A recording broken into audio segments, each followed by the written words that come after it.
Is coaching in MLS finally improving, or is it just more of the same and mediocrity? Hello, everyone. Welcome back to MLS Moves. Please make sure you like this video down below. Subscribe to the channel if you haven't already. We are 150 subscribers away from 5,000, which our goal is to hit by MLS Cup final day. It's less than a week away. With your help, we can hit that number. I know we will. So make sure you subscribe if you haven't already and hit the little bell notification so you never miss a video. Now, we've had a record in coaching changes for an MLS season this year. There's been 12 changes during the season and at the end of the season, more than I've ever seen. And it's a good start because coaching in Major League Soccer has been a huge deficiency. There's been a lot of coaches that haven't been deserving of their job, stayed in the job too long, and it's nice to see that there is some accountability. Now, the first firing or coaching change we saw this season was Gary Smith with Nashville SC. He had a couple good years, but never had anything sustainable, and they finally moved off of him after kind of a stagnant final stretch of his tenure.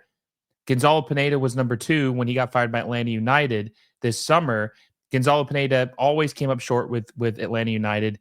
Nico Estevez at FC Dallas, Luchi Gonzalez at San Jose, Bradley Carnell at St. Louis City, Josh Wolf at Austin FC, Frank Klopas with the Chicago Fire, Jim Curtin with the Philadelphia Union, Vanni Sartini with the Vancouver Whitecaps, Tata Martino with Inter Miami, Nick Cushing with NYCFC, and finally, John Herdman with Toronto FC. Now, some of these coaches supposedly left on their own accord, but a lot of them were fired or told that they were going to be fired if they didn't step down. This is a new change for MLS because a lot of coaches in Major League Soccer has not only worn out their welcome, but stayed years past the point of when they should have been let go. And I want to talk first about the historical long leashes. There have been coaches in MLS, I can name several, that not only have been recycled, but stayed in a job too long. You look at Ben Olsen with DC United. He was the manager of DC United for over a decade and had several seasons where he was maybe not several, but a couple seasons where he was the bottom of the table, and he got a chance to coach another year. In any other league in the world, major soccer league, they would never give a coach another chance after they finished at the bottom of the table because they've seen what they've needed to see. But in Major League Soccer, they don't really historically think like that.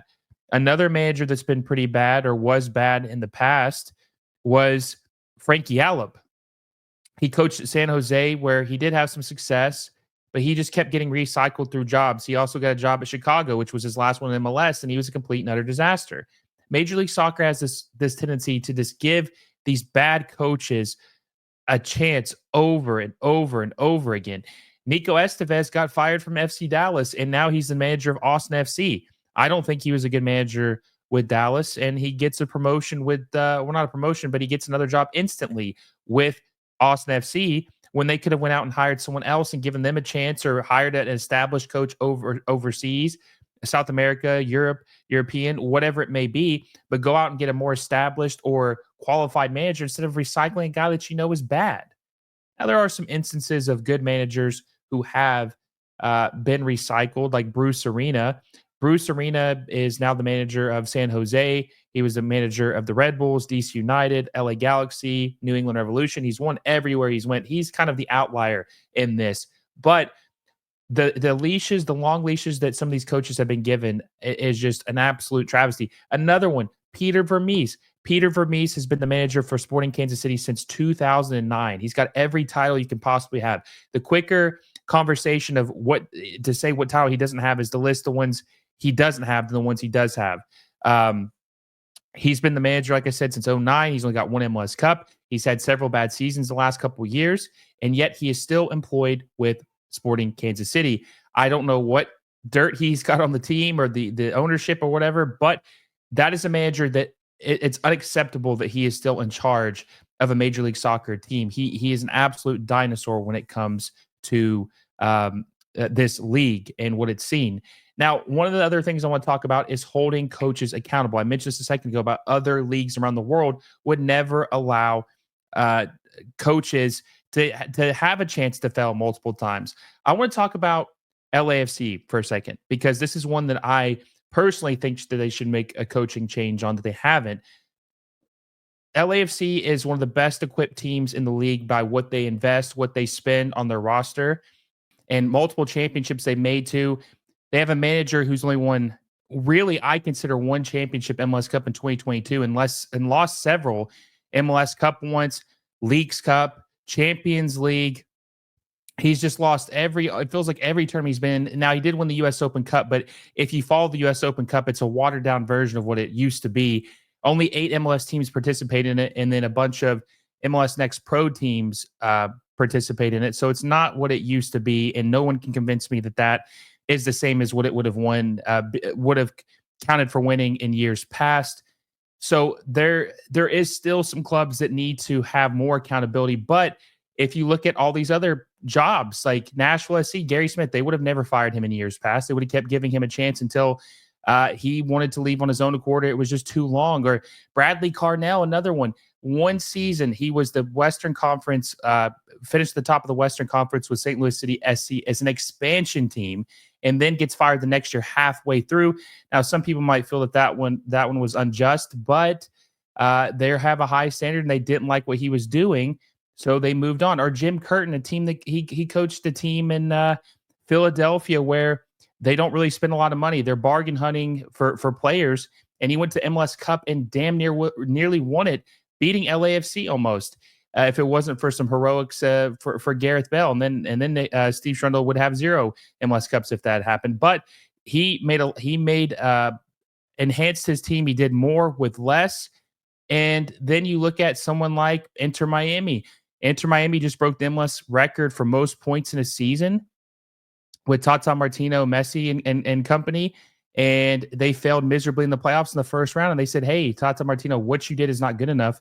We have to move off of you. We have to move in a new direction. We're going to go hire another coach because we expect to win championships and you did not deliver.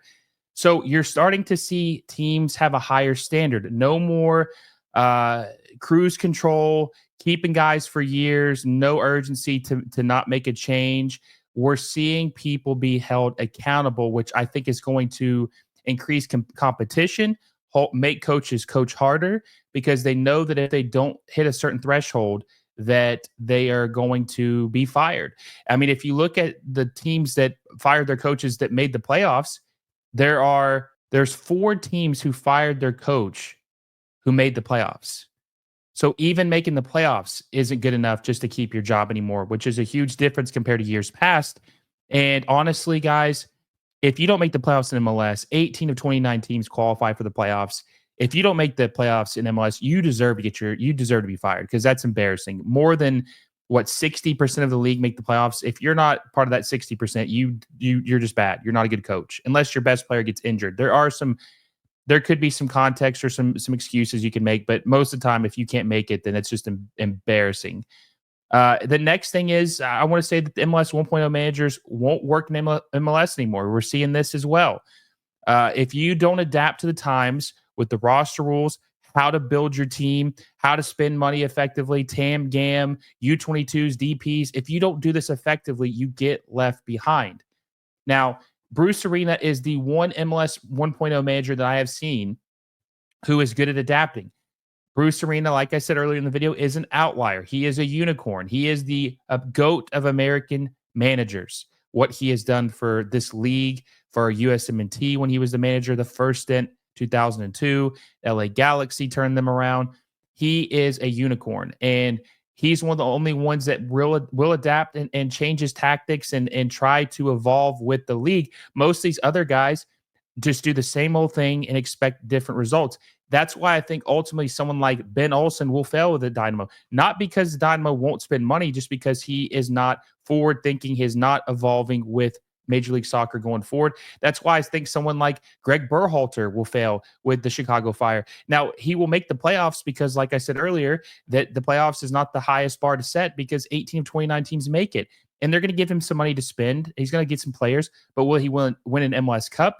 No, he's not going to win an MLS Cup, because There'll be coaches like Wilfred Nancy who will completely outclass him on the pitch, and his head will spin. He won't even know what to do.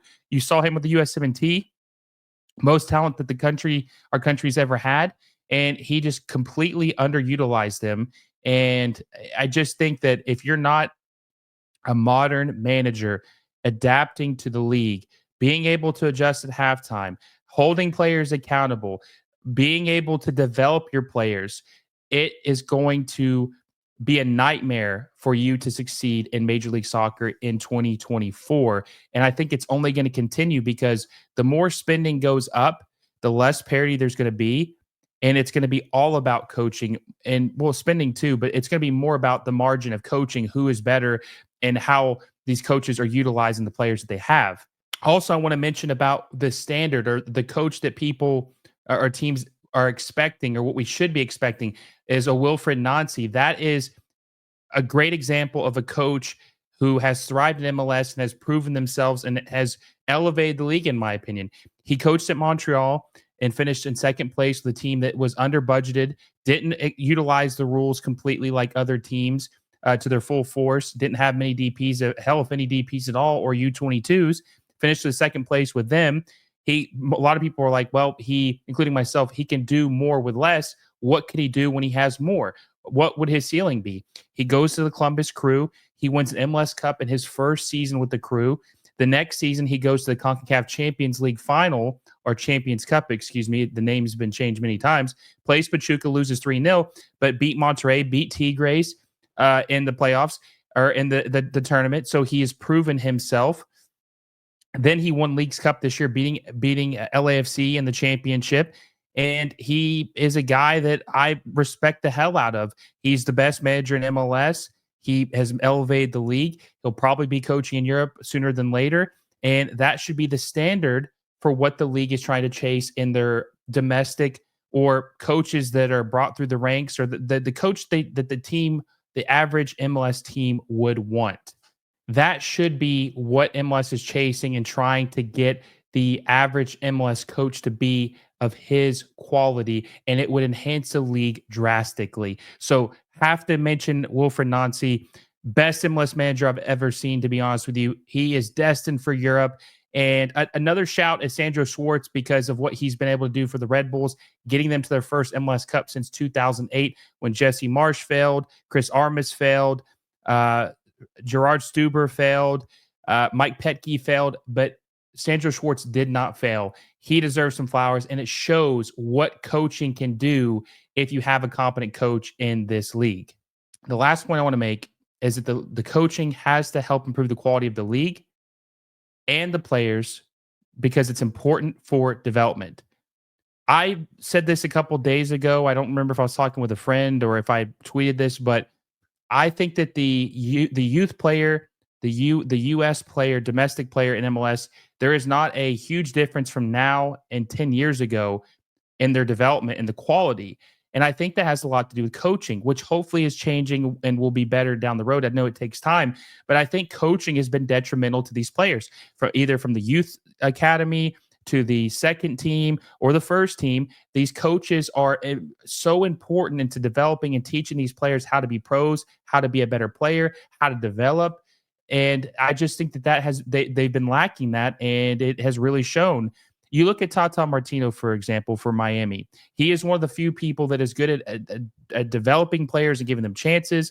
Now, he's not 100% on this, but he has a decent track record. Look at Diego Gomez. He signed him from Paraguay. He scouted him. Now, he's not a USMNT or a domestic player, but he's a young player that came over here from Paraguay, and he balled out this season, and it got him a move over to Brighton for $15 to $18 million. He is good at putting young players in position to play, to succeed, to grow. That has been lacking in MLS. A lot of these guys just try to sign good players, let them play, and not really do anything to help them evolve or help them develop into something better than when they came to this team. And that is been honestly my biggest criticism of MLS, besides the spending. The coaching has to improve. The coaching has to, you can have the best team you can possibly assemble, but that doesn't always equate to wins. That doesn't always mean that you're going to have the players get better.